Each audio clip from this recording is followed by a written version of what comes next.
todos. Eu queria agradecer a presença de todos que estão nos acompanhando nessa webinar.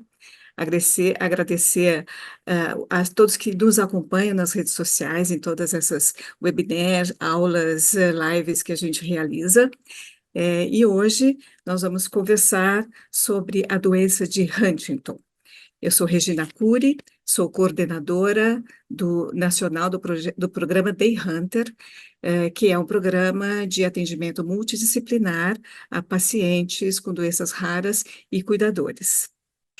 Antes de eu apresentar os especialistas que estão aqui comigo, eu gostaria de fazer alguns agradecimentos.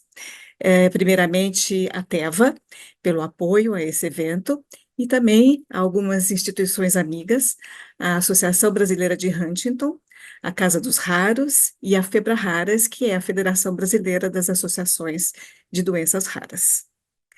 E queria apresentar agora os nossos companheiros aqui dessa webinar, e apresentar, então, primeiramente, o Dr. Gustavo Franklin, que é um prazer tê-lo aqui conosco. Dr. Gustavo é neurologista pelo Hospital de Clínicas do Paraná, doutor em Medicina Interna e Ciências da Saúde, com doutorado pelo Programa de Pós-Graduação da Universidade Federal do Paraná. É médico graduado pela Universidade Federal do Espírito Santo e professor da Escola de Medicina da PUC do Paraná. Também é membro titular da Academia Brasileira de Neurologia, filiado ao Departamento Científico de Transtornos do Movimento e membro do International Parkinson and Movement Disorder Society e do Huntington Study Group. É isso, doutor Gustavo? Olá, muito obrigado pelo convite, pela oportunidade de falar um pouco mais com vocês sobre a doença de Huntington, e a gente fica totalmente à disposição para tirar dúvidas e a gente tem uma troca de informação que seja realmente proveitosa para todos. Muito obrigado. Nós que agradecemos, doutor Gustavo.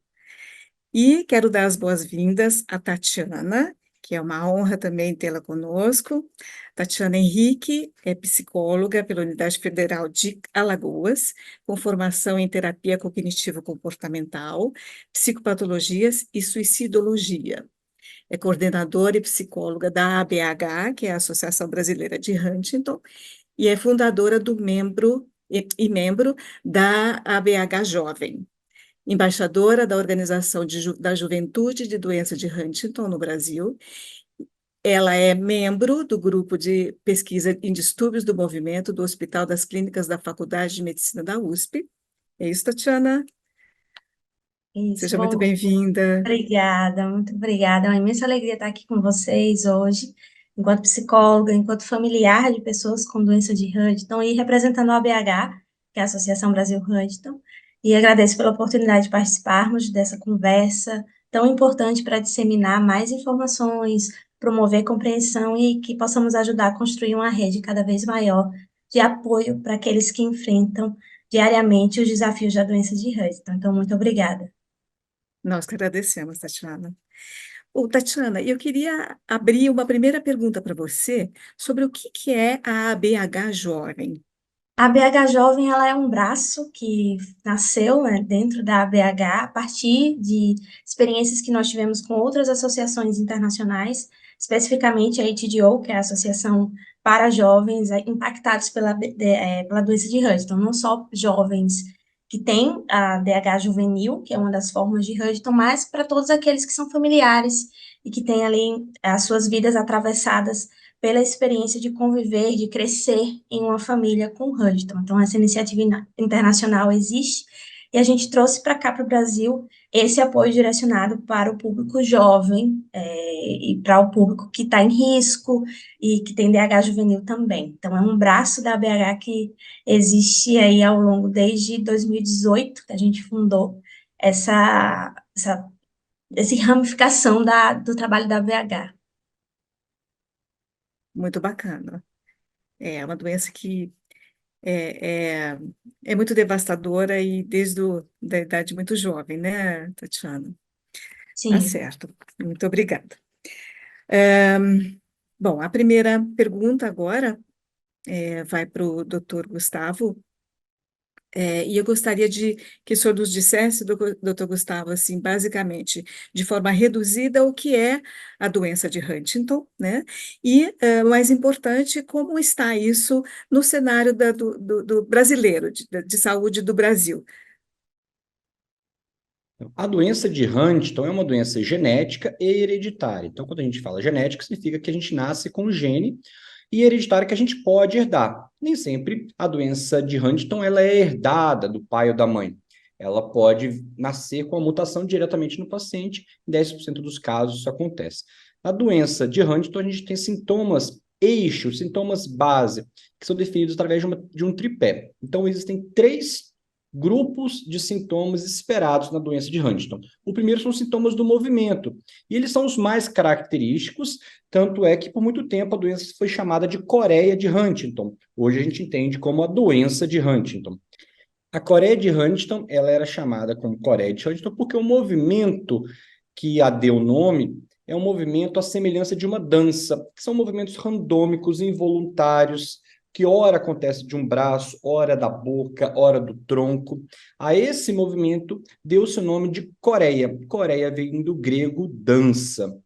A doença de Huntington, além desses movimentos involuntários, a gente sabe que envolve muitos desequilíbrios, outros tipos de movimentos, como tics, às vezes movimentos distônicos, que são movimentos de contração, e obviamente isso muda ao longo do tempo. Então, esses movimentos são o que a gente chama de coreia. Mas além dos movimentos involuntários, a doença de Huntington possui também alterações psiquiátricas, como a agitação, a agressividade, algumas vezes surtos psicóticos, mas frequentemente depressão, apatia, falta de iniciativa acontecem. A gente espera que cicle, ora com momentos de agitação, ora com momentos de apatia, depressão.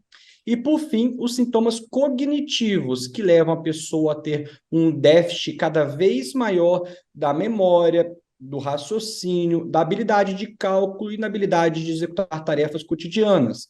Esse quadro tende a se agravar, levando inevitavelmente a um quadro demencial, semelhante a outras doenças que cursam com esse caminho, com essa evolução também, como a doença de Alzheimer. Então, na evolução, a gente espera, sim, inevitavelmente, um quadro demencial. Então, as 3 características principais são os sintomas do movimento, os sintomas psiquiátricos e os sintomas cognitivos. A gente não tem atualmente capacidade de evitar a progressão da doença, embora haja inúmeros estudos. A doença de Huntington é considerada uma doença rara, mas apesar de ser uma doença rara, ela foi uma das primeiras doenças a se ter um gene identificável.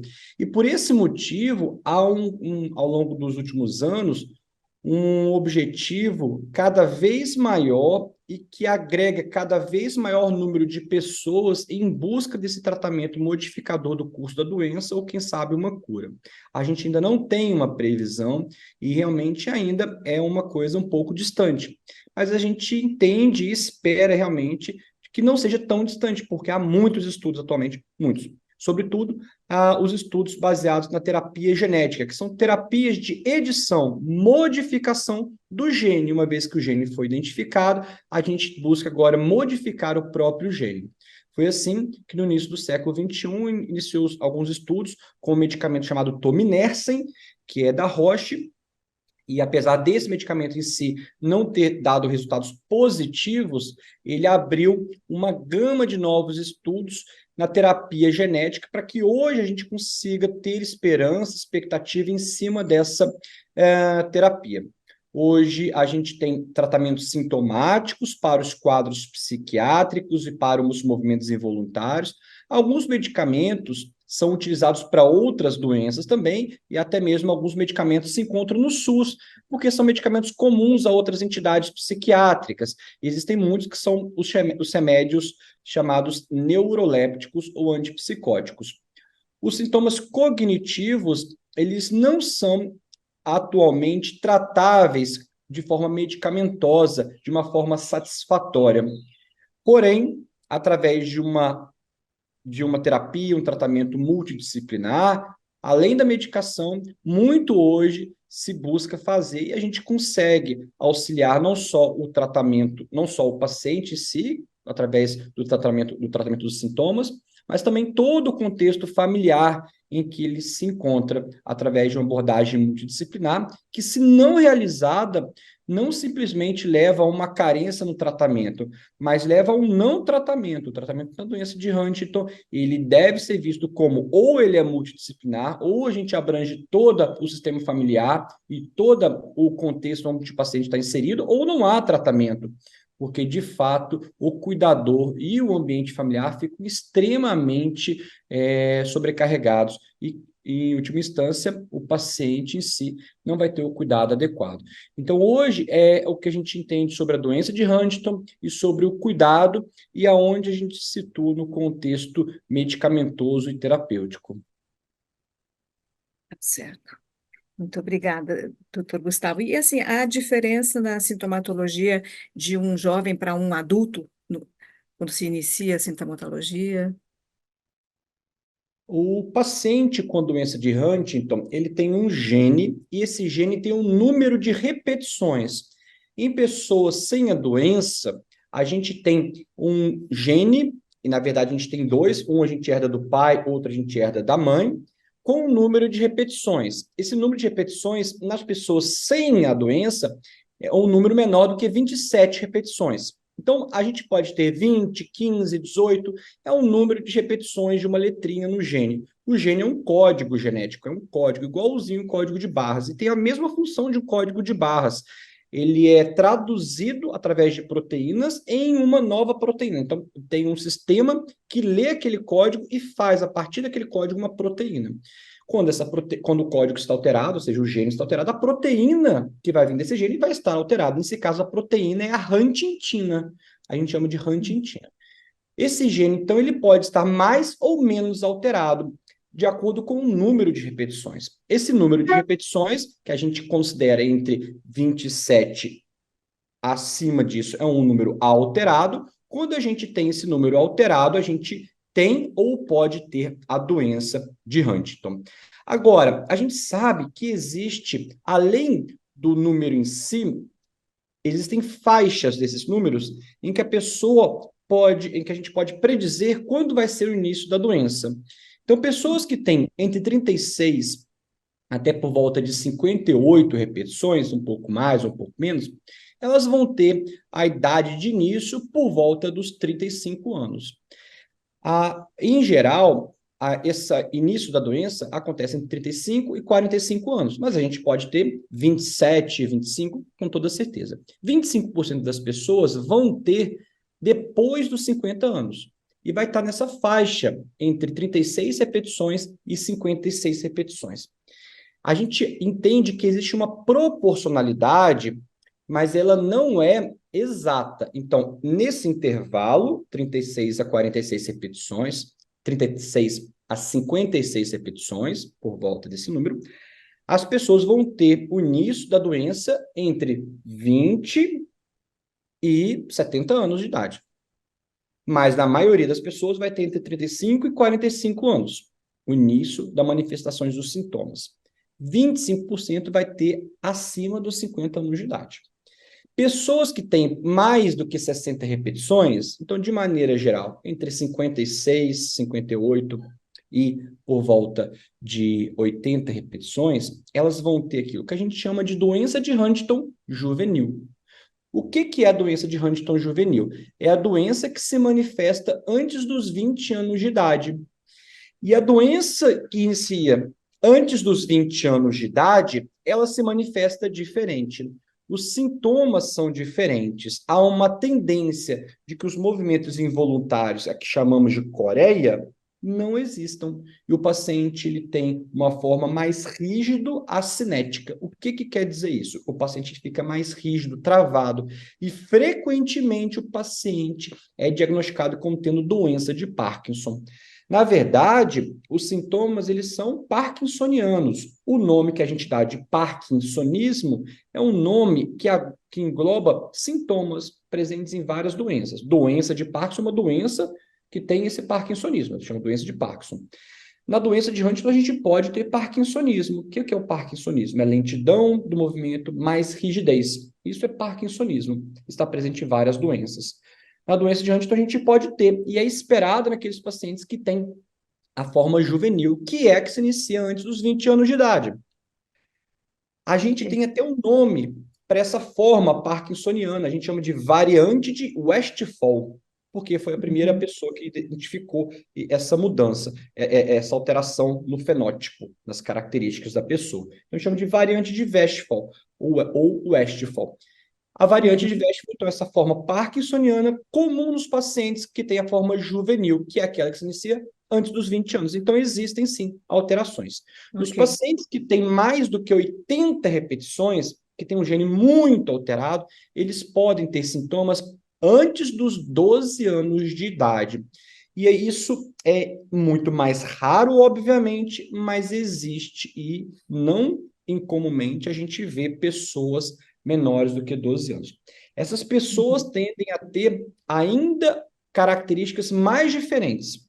Então, elas podem ter uma forma parkinsoniana, rigidez, mas elas têm muito desequilíbrio, que é aquilo que a gente chama de ataxia. Além disso, Uhum. elas podem ter epilepsia, atraso do desenvolvimento neuropsicomotor e outras características. Depois, ao longo da evolução, elas podem até vir a apresentar o movimento coreico. A gente entende que na evolução, 50% evolui para a coreia em 5 anos.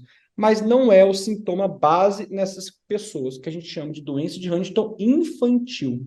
Então, isso existe, não é uma doença unicamente do adulto, embora isso seja extremamente incomum, a gente espera que menos de 1% tenha essa forma infantil dos pacientes com doença de Huntington. Tá certo. Doutor Gustavo, muito obrigada, viu? É, Tatiana, você é profissional, né, psicóloga, e você também é familiar de um paciente com Huntington, correto? Isso, mais de um, na verdade. Foram Mais de vários um. casos, isso, na minha família. Ok. Então, me diga assim, quais são os desafios envolvidos no convívio com uma pessoa com doença de Huntington? Conviver com a doença de Huntington é um desafio extremamente complexo, né? Como o Dr. Gustavo explicou, existe uma variedade e uma complexidade de sintomas muito grande. Vão desde esses sintomas motores, comportamentais e cognitivos, que são muito variados, tem várias intensidades e formas de manifestação ao longo do curso da doença. Mas, para além desses sintomas, também existe um impacto imenso nas relações, nas pessoas que são afetadas, nos seus filhos, nas suas famílias. Então, há um impacto extremamente forte nessas relações. Há também um estigma social muito grande associado a essas pessoas, a essas famílias, dentro das suas comunidades, se relacionando publicamente. Pela diversidade de sintomas, gera uma incompreensão muito grande do que se trata. Isso é um desafio absurdamente alto que a gente vê as nossas famílias enfrentando, e isso é piorado, isso é acrescido de uma carga ainda mais difícil porque falta informação. Acesso à informação, tanto da sociedade como um todo, quanto até, às vezes, em alguns as instituições de saúde, locais que poderiam prestar esse apoio, acabam não tendo acesso a essa informação e têm essa dificuldade de compreender do que se trata a doença. Então, essa falta de acesso à informação também acontece dentro das próprias famílias. Então, a gente vê gerações e gerações tendo dificuldade de conseguir o diagnóstico, de saber o que está se passando, e mesmo após o diagnóstico, de também entender toda essa complexidade de sintomas, entender como que cuida, como que maneja. Então, todos esses fatores, eles vão tornando a jornada das famílias ainda mais desafiadora. Essa falta de acesso à informação, desde a hereditariedade, desse conhecimento público e dentre os profissionais de saúde. Mas tem um outro fator que a gente também vê com muita frequência, é a vulnerabilidade socioeconômica, que ela vai atravessar essas famílias. É muito frequente, porque a idade de manifestação da doença, ela costuma ser numa fase da vida em que as pessoas estão ali inseridas no mercado de trabalho ou iniciando as suas carreiras, e toda essa manifestação e essa progressão dos sintomas, elas vão acabar dificultando essa capacidade de manter as habilidades, de se manter, né, no mercado de trabalho, e isso vai prejudicando, dificultando ainda mais para que essas famílias tenham a sua subsistência. Para além disso, a gente também tem o papel do cuidador, que muitas vezes acaba também tendo que abrir mão, né, das suas capacidades de trabalho para poder cuidar daquela pessoa que está afetada. E para completar ainda esse cenário e essa dificuldade maior, muitas dessas famílias vão enfrentar dificuldades para conseguir algum tipo de benefício previdenciário, enfim. Então, são vários atravessamentos, desde o campo social, do campo socioeconômico, e principalmente também no campo das relações, porque a gente está falando de uma família extremamente fragilizada, de famílias que vão ter o conviver com aquele medo, com aquele receio de desenvolver ou de passar a doença adiante para os seus filhos. Então, todas essas cargas emocionais, elas vão sobrecarregando essas pessoas, o cuidador que vai ficando estressado, cansado de ter que cuidar de uma demanda tão intensa, com sintomas tão variados, e todas essas outras questões sociais e econômicas. Então, a gente tem aí múltiplos atravessamentos que vão fazendo dessa doença algo tão complexo e tão difícil de ser lidado e compreendido por muitas pessoas, e é por isso que a gente entende que a informação ela acaba sendo a nossa principal aliada para poder lidar com tudo isso. Precisa saber o que é a doença, o que é que ela causa, quais são seus sintomas e também quais as consequências, que aí são todas essas coisas que eu mencionei. Todas essas consequências familiares e sociais e econômicas, elas também estão atravessando essas pessoas de uma forma muito intensa. Então, é um Certo. cenário É, extremamente complexo. sim, com certeza, Tatiana. Muito obrigada pela sua resposta. Agora, doutor Gustavo, hoje em dia, os testes genéticos para pessoas sem sintomas, mas que têm um histórico familiar, já são possíveis, né? São os chamados testes preditivos. Pensando, que esses testes já estão acessíveis, quais são as perspectivas de tratamento em desenvolvimento para essas pessoas que têm familiares, né? Para tentar minimizar ou até mesmo evitar o surgimento de sintomas?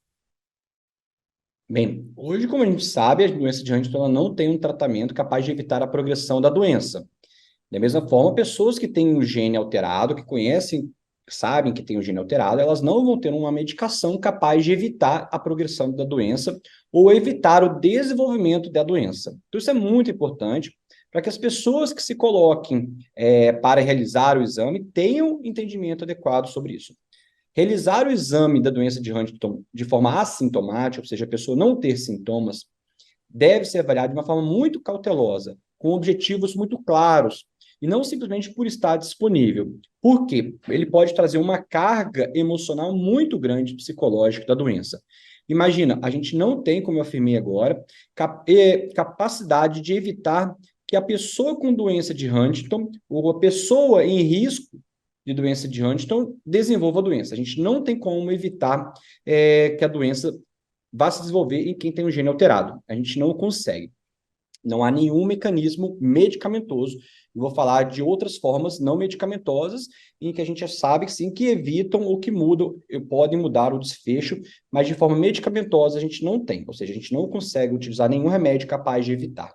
Isso é importante para que a pessoa que está em risco, ao realizar, tenha um aconselhamento genético muito adequado. Esse aconselhamento genético ele deve compreender todo o ambiente familiar da pessoa. Então, qual que deveria ser o objetivo da pessoa que tem uma possibilidade, daquela pessoa que a gente fala em risco de desenvolver? Por que ela deveria realizar um exame de forma assintomática, ou seja, ela não tem os sintomas, sendo que a gente não tem uma maneira eficaz, efetiva, de fazer com que ela não desenvolva a doença? Então, ela só deveria realizar se, tiver entendimento adequado sobre os desfechos possíveis. Isso é importante. Então, eu tenho entendimento de que o exame ele pode dar positivo, qual é o impacto em mim, qual é o impacto no meio onde eu estou. Isso é muito importante. E parece, às vezes, simplista, né? Ter a compreensão do desfecho possível. Mas é fundamental, porque muitas vezes as pessoas fazem por impulso e não compreendem a possibilidade daquele exame. E o que isso pode levar à mudança na família, na postura e no meio familiar onde ela está inserida. Isso é muito importante. Uma vez que a pessoa gostaria de ter filhos, por exemplo, e não possui nenhum filho, Uma vez que haja no futuro, obviamente, um remédio capaz de evitar a progressão, essas são possíveis explicações ou justificativas para uma pessoa em risco realizar o exame. Ou então, há o desejo, sim, para que possa se preparar, e há, com toda certeza, o entendimento sobre os desfechos possíveis, haja um acompanhamento psicológico prévio, tem que ser feito antes, para que a gente possa mensurar e quantificar realmente a capacidade daquela pessoa receber uma notícia possivelmente indesejada, possivelmente. A pessoa tem que ter um preparo. Depois que haja um acompanhamento psicológico e a pessoa em risco ainda gostaria de fazer, ou porque quer ter filhos e quer entender as possibilidades do filho, da fertilização in vitro, que é uma possibilidade, né? E o ideal é que ela passasse por um acompanhamento psicológico antes e que a psicóloga desse o aval, né? Obviamente que a gente sempre respeita a autonomia da pessoa que vai realizar, mas que ela desse realmente o parecer diante daquele meio onde ela está inserida e das possibilidades. Porque senão a gente pode ter uma situação que a gente vê muito frequentemente. O que, que é a situação? É a pessoa que faz o exame, porque não teve uma orientação adequada, que às vezes não sabe que o exame, que a doença não é evitável, não existe uma maneira capaz de evitar essa progressão, e ela realiza o exame, ela não quer ter filhos, então não tem um propósito, ela não tem capacidade de compreender, só que ter o gene não indica quando vai ter a doença. Então ela pode realizar aos 18 anos e ter a doença aos 70 anos. E a forma com que ela vai viver esses próximos 50 anos da vida dela pode modificar muito, simplesmente pelo apelo emocional de saber-se portadora do gene alterado da doença. Isso é muito importante. Eu tenho inúmeros pacientes que começaram após os 60 anos de idade a doença. E a conduta, será que seria diferente se ela tivesse conhecimento prévio do gene ou não? Então, isso é importante. Então, de maneira geral, a gente só orienta as pessoas assintomáticas que elas passem por uma avaliação psicológica prévia, para que elas tenham compreensão adequada, para que avaliem realmente o desejo de ter filho, para que possa fazer um aconselhamento genético adequado, isso é importante. Se elas têm sintomas, aí realmente a história muda, porque ela tem sintomas, então o diagnóstico ele é importante para que a gente possa fazer um tratamento mais efetivo. E, obviamente, que no futuro a gente espera que existam terapias, tratamentos modificadores do curso da doença. Quando existir, essas pessoas chamadas pessoas em risco, são aquelas pessoas que têm familiares, quando tiveram um tratamento capaz de evitar a progressão, sem dúvidas, a gente vai oferecer o tratamento, o diagnóstico mais precocemente possível, sem dúvidas, mas não é a nossa realidade ainda. Então, é muito importante que a gente tenha entendimento sobre as possibilidades ao fazer o teste genético em quem não tem nenhum sintoma relacionado. De maneira geral, a gente entende como sintoma os movimentos involuntários. Por quê? Porque depressão, ansiedade, outros transtornos psiquiátricos, eles iniciam antes, sempre. Mas a gente não consegue mensurar como início da doença, porque a depressão, os transtornos de ansiedade, eles são altamente incidentes na população. Então, a gente considera como doença de Huntington o início a partir do movimento involuntário existente, que pode ser qualquer um. Às vezes é apenas um tique nervoso, como a gente falaria assim. A gente chama essas pessoas, então, de doença de Huntington manifesta. Então, a gente considera a doença de Huntington manifesta a partir do momento que há manifestação dos sintomas motores, são sintomas de movimento alterado. Tudo bem? Ótimo, muito obrigada. Foi muito esclarecedora e importante sua resposta, né, doutor Gustavo? Bom, e aí, Tatiana, no meio de toda essa situação de estigma, medos, ansiedade, desafios, né? É, nós gostaríamos de ouvir a sua percepção da importância do acompanhamento psicológico para o paciente e para o cuidador.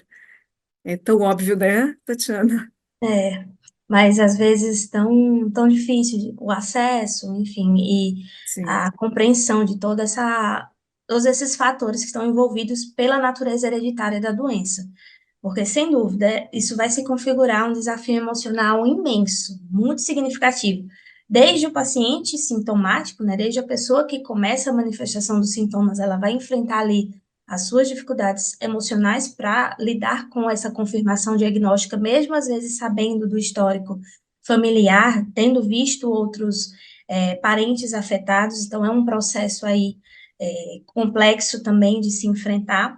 Para essas pessoas que a gente comentou, que são familiares, que estão em risco, e para esses cuidadores que também estão ali impactados. Muitas vezes, na maior parte dos casos, são os cônjuges, são familiares ali que acabam sendo atravessados também por todas essas implicações. Então, o acompanhamento psicológico, a gente entende que ele vai ser fundamental para todas essas pessoas que estão envolvidos em torno da realidade e do impacto da doença de Huntington, para oferecer desde esse suporte emocional, para a orientação e também para as estratégias de enfrentamento, né? Como que eu vou lidar com essas realidades. Então, para os pacientes, a gente entende que essa perspectiva da condição genética, ela vai gerar muita ansiedade, vai gerar esse medo do futuro. Ela, como o doutor Gustavo explicou, às vezes toda essa família ela está ali atravessada por sintomas também de ordem psiquiátrica, psicológica, vai enfrentar níveis extremos de ansiedade por conta de todo esse cenário.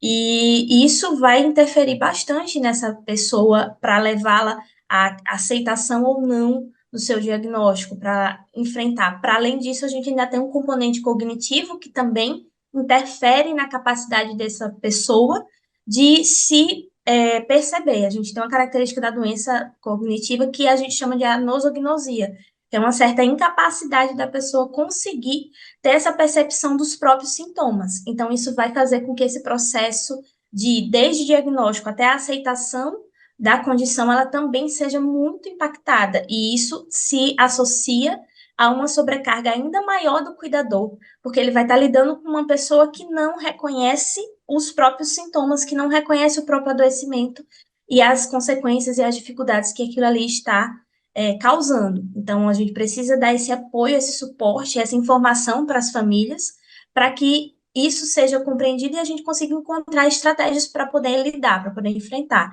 Então, para o paciente, esse acompanhamento psicológico, ele vai oferecer um espaço seguro para que essa pessoa expresse essas preocupações, para que ela trabalhe essas emoções que estão ali associadas ao seu diagnóstico e desenvolva essas estratégias de enfrentamento para que haja essa adaptação emocional, promovendo a qualidade de vida.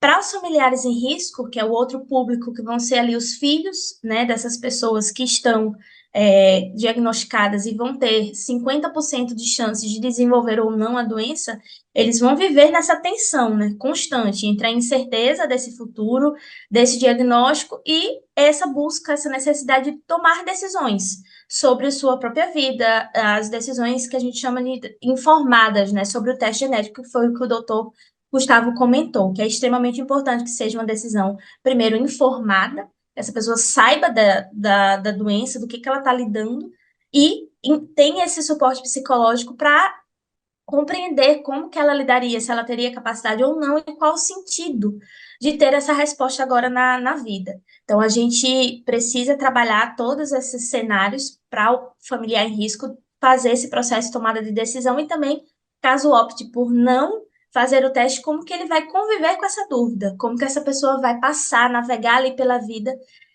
nessa expectativa. Então, são várias possibilidades. E, por fim, no caso dos familiares cuidadores, né, que em muitos casos eles vão lidar com essa sobrecarga intensa da rotina de cuidados, do estresse, às vezes, quando são cônjuges, eu preciso lidar com mais o risco dos meus filhos também estarem desenvolvendo a doença, então, ou às vezes lidam com mais de um paciente, às vezes lidam com o esposo ou a esposa e um filho, filha, e isso traz ainda uma sobrecarga maior para essas pessoas e todas essas circunstâncias de estresse, de culpa e uma gama de emoções muito complexas e intensas. Então, esse suporte psicológico ele vai ajudar nesse impacto emocional para trabalhar o gerenciamento desse estresse e desenvolver alguma estratégia para esse desafio de cuidado. Então, em resumo, a gente entende que o acompanhamento psicológico ele é extremamente fundamental em todos esses níveis, em todas essas pessoas que estão ali impactadas, para fornecer esses recursos e ajudar, né, a enfrentar toda essa carga intensa que é atrelada à doença de Huntington. Com certeza, Tatiana. E assim, você, na sua experiência, você sempre trabalha de forma individual com cada familiar, com cada pessoa da família, ó, inclusive o paciente, ou você chega a fazer terapias grupais? Nós temos as duas experiências como formas de apoio, tanto o atendimento individual, para aqueles que se sentem mais confortáveis de poder compartilhar mais intimamente as suas questões, seus sentimentos, principalmente para as pessoas, às vezes, que estão diagnosticadas e que é difícil ainda falar a respeito, que é difícil ver outros pacientes em diferentes estágios da doença, então acaba que se prefere mais pelo atendimento individual. Mas a gente também entende que a promoção de espaços coletivos, de grupos de apoio, elas são extremamente eficazes para ajudar a lidar. Então, a gente hoje, na associação, a gente tem tanto a modalidade de atendimento individual e também promove espaços de grupo de apoio, principalmente para as cuidadoras, que são, na maioria dos casos, mulheres, então, grupos de cuidadoras que vêm, compartilham as suas vivências, trocam informações, trocam apoio, trocam percepções ali de como passar por essas jornadas de cuidado, e também para os familiares em risco, para conversarem sobre diferentes pontos de vista, sobre como cada um se sente em querer ou não testar, e como que isso atravessa os relacionamentos, como que isso atravessa decisões de trabalho, decisões reprodutivas. Então, são temas comuns que acabam sendo discutidos nesses espaços coletivos também. Mas a gente entende que as duas modalidades elas são extremamente efetivas para que essas pessoas elas consigam buscar essa identificação e buscar esse suporte. Tá certo. Muito obrigada, Tatiana. E, doutor Gustavo, pelas condições muito sistêmicas da doença, degenerativas, né, muitas vezes essas doenças raras demandam o envolvimento de muitos profissionais, além do médico. E aí eu gostaria que o senhor nos indicasse quais profissionais que são chave na garantia de uma boa qualidade de vida dos pacientes com doença de Huntington. Com toda certeza, no mundo ideal, a gente deveria tratar todo paciente com doença de Huntington e que está todo paciente que tem uma doença neurológica crônica com uma abordagem multidisciplinar. Então, no mundo ideal, é isso que a gente deveria buscar. Eu entendo que o primeiro paciente precisa ter um médico que tenha conhecimento. Precisa ser neurologista? Não necessariamente, mas precisa ter conhecimento relacionado à doença. Existem muitos psiquiatras que têm grande experiência com a doença de Huntington. Como é uma doença rara, a maioria dos neurologistas, que são os médicos especialistas, sequer já viram um paciente com doença de Huntington. Isso é muito importante. Às vezes as pessoas não conseguem mensurar isso. A maioria dos médicos especialistas, que são os neurologistas, não vão ver nunca na vida um paciente com doença de Huntington, talvez somente durante a preparação na residência médica e a especialização. Mas existem médicos, além de neurologistas, como os psiquiatras, e poderia ter outros médicos que têm vivência e experiência, sim, não há nenhum problema em relação a isso, tá bom? O médico especialista na doença de Huntington, de maneira geral, é o neurologista, mas poderia existir outros médicos, sim, com experiência. A partir do acompanhamento médico especializado, a gente deve buscar primeiro, compreender a doença e sempre ter um tratamento não só multidisciplinar, mas também panfamiliar. O que quer dizer? Se a gente não trata todo mundo da família, a gente não trata ninguém. Isso é fundamental. Para que isso possa se dar, a gente deve ter um acompanhamento psicológico junto ao paciente e com os cuidadores e familiares. Por incrível que pareça, o acompanhamento psicológico, ele é, no início, muito importante com o paciente e, às vezes, importante para a família, mas até menos. Mas, ao longo do tempo, isso muda. Inevitavelmente, o acompanhamento psicológico ele se torna menos importante para o paciente e mais importante para a família. Porque, como a doutora Tatiana disse agora, há inevitavelmente uma falta de compreensão e vai se aumentando ao longo do tempo do paciente em relação aos próprios sintomas, que é que a gente chama de anosognosia. O paciente ele não compreende os próprios sintomas, isso tende a agravar. Então, o acompanhamento psicológico, ao longo do tempo, torna-se menos importante em relação à família, mas deve se manter, no mundo ideal, eternamente. Quando a gente tem um acompanhamento psicológico, então o acompanhamento psicológico, ele deveria se manter a toda a família, ao paciente e a toda a família.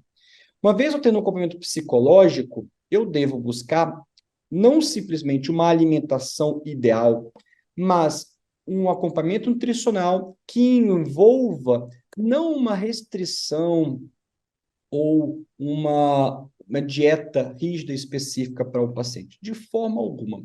Como o paciente ele é portador de uma doença neurológica crônica incurável, e a gente tem realmente entendimento sobre isso, a gente deve entender o meio onde o paciente está, as formas culturais, alimentares, para que o paciente ele possa estar inserido nesse contexto familiar da maneira melhor possível.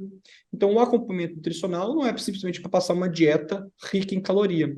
No mundo ideal, deve ser para introduzir o paciente a situações familiares e manter-se ainda inclusivo. A alimentação é uma boa oportunidade para isso. O acompanhamento nutricional, ele deve mudar ao longo do tempo, obviamente, como qualquer parte. Eu falei que o tratamento psicológico, ele muda ao longo do tempo, as características. O acompanhamento médico, da mesma forma, muda ao longo do tempo. O acompanhamento nutricional muda. Quase sempre, inicialmente, o paciente ele tem uma tendência a engordar. E isso é uma coisa que poucas pessoas entendem, ou até mesmo os médicos neurologistas, quando eu falo assim, mas a doença não leva a emagrecimento? Leva. Inevitavelmente, ela leva a emagrecimento. Entretanto, no início, o paciente ele tem um descontrole dos impulsos. Ele tende a comer de forma compulsiva e ele engorda. Muito frequentemente ele engorda. Isso pode durar pouco tempo, pode durar alguns meses, 6 meses, pode durar um ano, às vezes pode durar até mais do que um ano, 2 anos. Mas o paciente tende a engordar inicialmente. Se não engorda muito, engorda pouco, pode ser, mas ele tende a aumentar muito a compulsão. Essas compulsões, se não tratadas, elas podem gerar alterações importantes, porque a compulsão ela pode ser compulsão alimentar, sexual. Já tive pacientes que desenvolveram compulsão por beber água. Ah, Gustavo, que bom, né? Tá bebendo água. Não, eles podem desenvolver distúrbios hidroeletrolíticos muito severos, como a alteração no sódio, que pode levar até à morte. Então, esse paciente desenvolveu uma hiponatremia, que é a diminuição do nível de sódio, de uma maneira muito grave, e por conta de um hábito de beber muita água, né? Ele bebia 8 litros de água por dia, né? Isso não é compatível com a vida. Se isso não for bem controlado, isso pode gerar um problema muito sério, muito grave. Então, o acompanhamento médico deve estar associado ao acompanhamento psicológico, ao acompanhamento nutricional. Acompanhamento médico ou acompanhamento psicológico deve envolver sempre toda a família.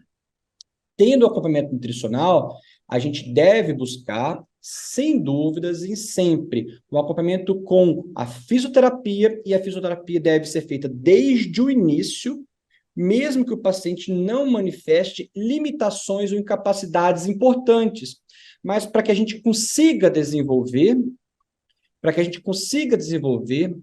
métodos, mecanismos, estratégias para que ao longo do tempo diminua o desequilíbrio e diminua as disfunções motoras. O acompanhamento fisioterapêutico deve estar associado a um acompanhamento fonoaudiológico, sempre que possível e desde o início. O acompanhamento fonoaudiológico, ele busca não simplesmente a melhora na articulação da fala, isso é útil, mas também da deglutição, que junto com o acompanhamento nutricional, a gente vai buscar a associação de melhores alimentos, de consistências alimentares, que a gente possa desenvolver isso ao longo do tempo, para que o paciente engasgue menos, para que o paciente tenha uma alimentação melhor, que a gente respeite a autonomia do paciente dentro do possível, o que ele quer comer, o que ele gosta de comer, mas é dentro daquilo que ele pode, que engasga menos, que leva a menos desconforto, que vai levar a menos pneumonias, a menos infecções pulmonares. Além disso, quando possível, a terapia ocupacional é quase sempre uma aliada importante para que a gente possa levar do paciente as habilidades que ele possui para o funcionamento cotidiano, junto à alimentação, às questões práticas. Então, a terapia ocupacional pode ser muito útil. Então, a gente falou aqui o acompanhamento médico, o acompanhamento psicológico, o acompanhamento nutricional, fisioterápico, fonoaudiológico e da terapia ocupacional. A gente Certo. poderia estender isso ao longo do tempo e Sim. quase o acompanhamento com a enfermagem, através da equipe de cuidados de pele, quando há feridas, isso pode acontecer, principalmente as úlceras de pressão, isso pode acontecer, a enfermagem pode nos auxiliar. Quando a gente tem um acompanhamento dentro de um ambiente que permita isso, com o farmacêutico para auxiliar, porque quase sempre o paciente ele vai utilizar múltiplas medicações, isso no mundo ideal poderia ser feito, e além de outras infinitas possibilidades e Sim. necessidades que vão surgindo ao longo do tempo. Sim, na nossa experiência também, doutor Gustavo, a enfermagem junto com a terapia ocupacional ajudou muito na preparação do ambiente, alguns cuidados no ambiente para evitar alguns acidentes devido aos movimentos descontrolados, né, Perfeito, do um ótimo paciente. exemplo, exatamente. Muito bom, muito obrigada, viu, doutor Gustavo? Bom, agora na próxima pergunta, eu gostaria de ouvir a opinião dos dois. O que vocês acham, na opinião de vocês, que precisamos trabalhar ainda na área clínica para ampliar as informações sobre essa doença, e quais os fatores críticos para uma abordagem efetiva da patologia na rede pública? A gente tem múltiplos desafios nesse cenário, tanto do ponto de vista clínico, vou reservar mais para que o doutor Gustavo opine, né, traga o seu ponto de vista, mas pensando em termos de um nível maior, um nível social e um nível de inserção dessas demandas e desse apoio, a gente entende a conscientização como um primeiro passinho necessário para toda essa jornada. Então, a gente fala de uma conscientização e de uma educação contínua que envolva desde esses profissionais, desde da fase ainda enquanto estudantes, até nas formações. A gente sabe, como o doutor exemplificou, que muitos médicos especialistas não vão nem sequer ver um paciente, mas a gente espera que, ao menos ao vê-los, algum momento da vida a gente consiga que ele possa atender, que ele possa prestar esse suporte e essa orientação. Então, a gente, na parte clínica, a gente deseja, né, como mundo ideal, que todos os profissionais envolvidos ali nessas demandas de cuidados, todos esses que a gente citou aqui no mundo ideal, que seriam extremamente necessários para cuidar, que eles tivessem, não só o médico, mas desde também os meus colegas de psicologia, aos físios, fonos, que tivessem essas habilidades, essa capacidade clínica de cuidar e de promover esse apoio para os pacientes e suas famílias. Então, a gente necessita desse investimento em educação e dessa conscientização e desse acesso, né, também aos especialistas, porque, como sabemos, a gente não vai conseguir que todos saibam, isso é uma realidade, é uma utopia achar que todos vão ser especialistas, a gente sabe que não, mas a gente gostaria que tivesse esse acesso aos especialistas, às pessoas que consigam ter essa habilidade, esse manejo adequado para essa complexidade de sintomas. Então, Isso vale acesso para a todas as isso doenças raras, né, Tatiana? exatamente. Para todas as doenças raras, a gente entende isso como uma necessidade extrema. Desde o início ali do diagnóstico até o curso e a manifestação da doença, isso precisa ser promovido. E para isso a gente entende a outra necessidade que é a rede de apoio, né? Ter uma rede de apoio integral. Então, envolver áreas abrangentes, multiprofissionais, e aí o apoio das associações de pacientes, como a própria associação específica e vocês de outras associações congregam outras doenças raras, então ter todos esses parceiros, essa rede de apoio integral envolvida, ele vai trazer esse aspecto multidisciplinar para abordar. E, por fim, eu citaria também a importância das ações de advocacy, pensando no nível macro, promover ações que vão dar desde a visibilidade a também influenciar em políticas públicas para que atendam essas pessoas, para que atendam os raros de uma forma mais ampliada e consigam fornecer tudo aquilo que a gente estava comentando anteriormente. Então, a gente pensa que desde o nível micro até esse macro, em termos de políticas, de ter ações específicas de uma forma mais ampliada para agregar essas pessoas. Gustavo? Então, toda vez que a gente fala em políticas públicas de saúde, a gente tem que sempre que alocar em prioridades. Isso é muito importante. A primeira coisa é entender que a doença de Huntington é uma doença rara. Não espero e não entendo como prioridade a gente colocar médico para atender um paciente com doença de Huntington em toda cidade, em todo estado, Nossa, Gustavo, mas que história você está falando que não deve ter médico? Não, a gente tem que ter acesso ao médico especialista. Porque um médico que não é especialista, eu disse agora que o médico neurologista, que é a especialidade especialista na doença de Huntington, que é uma doença de cunho neurológico e psiquiátrico, quando a gente tem um médico neurologista, que é o especialista, e a maioria não vai ter nunca acesso, nunca vai ver um paciente com doença de Huntington, a maioria dos pacientes, dos médicos nunca vão ver, isso fica uma doença rara, a gente precisa realmente que a gente tenha um médico em toda cidade, o grande centro para tratar a doença de Huntington, não necessariamente, mas a gente precisa ter uma forma de dar acesso à pessoa ou ao familiar em risco ou que tem a doença, ao especialista. Isso é o mais importante. Porque um médico que não foi especialista, que não tem vivência, ou que ele não se capacite para tal, porque a gente fala assim, um médico que não tem vivência e pronto. Não, a gente tem que, ao longo do tempo, desenvolver mecanismos para dar a ele a vivência e capacitá-lo para que ele possa vir a ser especialista. Isso não há dúvidas. Mas se a gente não dar o acesso ao especialista, uma doença que já é difícil vai se tornar ainda mais difícil. O tratamento que já é complexo vai se tornar mais complexo, porque a pessoa não está capacitada para tal.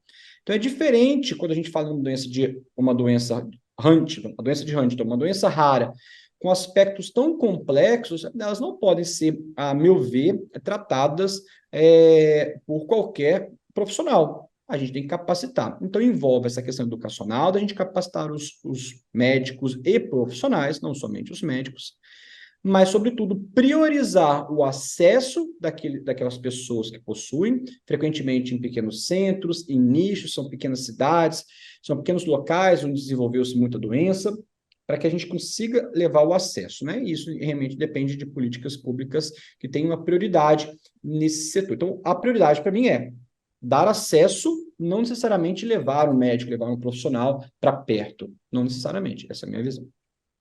Dar acesso aos profissionais que tenham capacidade e que atualmente são capacitados, têm formação para isso, e, paralelamente, capacitar novos profissionais. Então, não há um desenvolvimento suportivo, de fato, a gente não consegue dar suporte e melhorar esse suporte sem que a gente dê acesso e sem que a gente capacite, forme outros profissionais para que consigam, ao longo do tempo, fazer cada vez mais isso. Então, toda vez que a gente fala em políticas de saúde pública, se a gente não entender a complexidade que a política deve ser também educacional, a gente vai, por um momento, tapar o sol com uma peneira, a gente vai passar um pano, vai enxugar o gelo, esse problema ele vai sempre agravar. Então, envolve essa questão. Isso, para mim, é prioridade. Acesso ao profissional, não necessariamente levar o profissional, mas ter acesso, ter uma rede que possa realmente dar suporte a isso, e ao longo do tempo desenvolver os profissionais, os novos profissionais, para que se tornem capacitados. Claro que a gente só vai conseguir isso através de um real desenvolvimento de uma rede de comunicação, de publicidade acerca da doença. Porque se a gente não colocar ela em evidência, a gente não vai ter profissionais com interesse para estudá-la, o que absolutamente não tem nenhum problema, cada um tem o interesse para estudar alguma coisa, não tem nenhum problema. Mas se a gente não levar esse interesse, a gente não mostrar que isso existe, como outras doenças raras, a gente vai estar, ao invés de deixar cada vez mais a luz, trazer a luz, a gente vai estar colocando cada vez mais a escuridão e a gente vai se contentar. Isso acontece em muitas doenças ou características do profissional ultra especialista gostar de ser um dos poucos especialistas naquilo. E isso daí deve ser visto como extremamente grave, porque em breve a gente não vai ter capacidade e a gente já não tem suporte com o atendimento completo ao paciente e toda a rede de apoio necessária. Então, a gente precisa desenvolver isso ao longo do tempo, mecanismos para dar acesso e para desenvolver novos profissionais. As outras barreiras, elas são inerentes ao atual sistema de saúde que a gente tem no país. Todos os países têm dificuldades, mas é muito difícil a gente comparar um país que tem 200 milhões de habitantes, né, 220 milhões de habitantes, e que tem uma extensão territorial em que a gente desenvolve cerrado, terrenos áridos, florestas em que a gente quase não tem acesso, senão por barcos, né? E a gente compara isso com o Japão, por exemplo, que tem um sistema de saúde extremamente eficaz. Toda medicação hoje lá no Japão hoje é fornecida pelo sistema de saúde deles.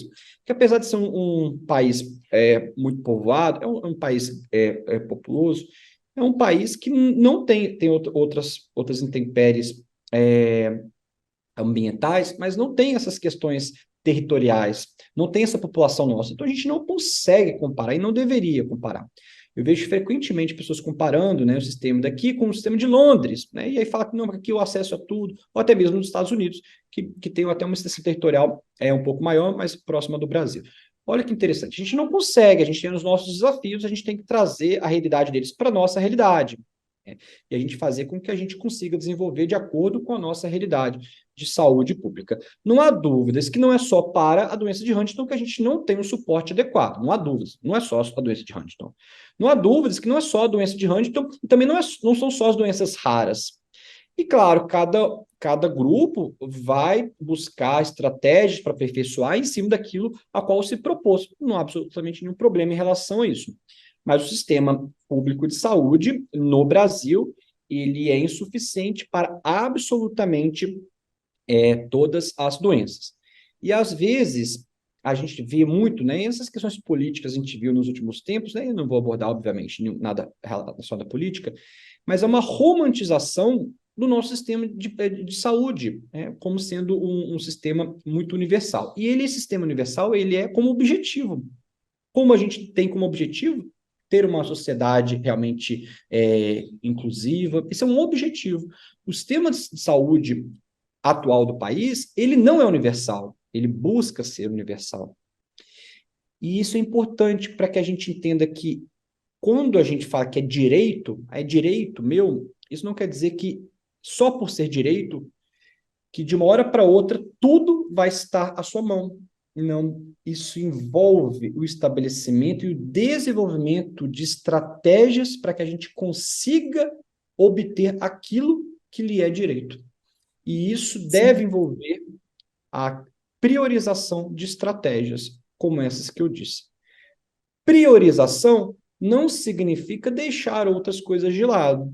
Então, a gente deveria ter mais profissionais da área da saúde em todas as cidades? Com certeza. A gente deveria ter mais médicos, mais psicólogos em todas as cidades? Com certeza. Mas a gente deve priorizar. A prioridade deveria ser, então, o acesso e a educação. E quando a gente fala educação, por fim, a educação de formação de novos profissionais, mas também dos pacientes e dos cuidadores. Porque frequentemente a gente vê os cuidadores, os familiares, despendendo energia e gastos desnecessários e até mesmo o próprio sistema jurídico para buscar direitos, mas que não são prioridades no próprio tratamento. E eu vejo como médico isso todos os dias muito. E o que a gente fala, uma coisa é ter direito, outra coisa é ser importante, outra coisa é ser prioritário. E na doença de Huntington, entendo, prioritário é o acesso, prioritária é a educação. Educação do profissional e educação do meio do paciente. Porque senão ele acaba utilizando os próprios recursos para coisas que sabidamente são infrutíferas. Ele, ao invés de ter um acompanhamento médico adequado, utilizar os medicamentos prescritos pelo médico, e como tal, a gente espera que sejam os melhores, se foi prescrito por um médico especialista, ao invés de ter um acompanhamento nutricional adequado, busca terapias fantasiosas, milagrosas, e perdem energia e recursos em detrimento daquilo que realmente seria útil. Sim, Não informação, tem, né, Gustavo? exatamente. E não tem outro meio senão a educação. Não há nenhum Isso, meio outro senão a educação. A educação envolve, então, isso. uma parte de formação de novos profissionais, mas envolve, inexoravelmente, a gente deve entender isso, a orientação do familiar e do paciente. Sim, Para sim. que entenda aonde está sendo alocados os recursos, o que é prioritário. As pessoas falam assim, eu tenho acompanhamento com o terapeuta ocupacional, com o psicólogo, mas vi um remédio na internet que é muito bom. Né? Isso é muito importante. E a gente vê o contrário, a Sim. gente vê a busca pelo remédio milagroso Uhum. antes, colocando a dianteira antes do tratamento que realmente é eficaz, que é o acompanhamento fisioterápico, ou que às vezes é Sim. o remédio. E dentro da própria medicação, muitas coisas não são prioritárias, né? Muitas coisas não são prioritárias. Não quer Sim, dizer que sim. não sejam úteis. A gente falou Exatamente. várias vezes sobre essas questões, né? Remédios Exato. novos, caros, podem ser úteis, mas não quer dizer que sejam prioritários. Então, a gente tem que trazer esse conhecimento, capacitar o médico para que ele possa se tornar uma referência, um especialista na área e educar ao máximo, trazer luz ao paciente e ao meio familiar onde ele se situa, para que a gente Certo. consiga utilizar os recursos que a gente tem, que são poucos, de uma Sim. maneira melhor, e não só em relação ao recurso individual, mas também ao sistema universal do público que a gente tem hoje, que a gente possa Tá priorizar. certo. E esse é Tá meu entendimento. certo. Muito obrigada, doutor Gustavo. Bom, nós poderíamos falar aqui o dia todo, né? Mas a gente chegou ao fim do nosso horário aqui. E então, em nome da Casa Hunter, eu gostaria de agradecer imensamente a participação do Dr. Gustavo e da Tatiana. Vocês foram super esclarecedores. O que vocês falaram, foram informações extremamente importantes para todos que estão nos acompanhando, eu tenho certeza. E queria agradecer, então, novamente as instituições parceiras, a ABH, a Casa dos Raros, a Fibra Raras, o apoio da Teva, e agradecer a todos vocês que estão acompanhando essa webinar. Que a gente continue a falar cada vez mais sobre a doença de Huntington, iluminar. E hoje a prioridade maior na doença de Huntington, a meu ver, deveria ser essa daqui, é iluminar a doença. Para mim, para mim é prioridade. É Sim, isso. eu acho que esse é o nosso papel, né, enquanto profissionais, enquanto pessoas, enquanto instituições, as instituições que nós representamos, desde as educacionais até as associações de pacientes. Eu acho que essa é a nossa principal função a cumprir, é o que a gente mais consegue alcançar, o que a gente está disposto a fazer e é extremamente necessário e prioritário, que é educar e trazer essa luz em torno da DH. Então, agradeço muito o convite de todos vocês, de todos os parceiros envolvidos, para que a gente possa estar aqui hoje fazendo essa conversa e que possamos ter mais momentos como esse, para a gente continuar educando e trazendo visibilidade às doenças raras e à doença de Huntington também. Então, muito Com obrigada. certeza. Grande abraço, gente. Grande abraço. Bom final de semana. Abraço.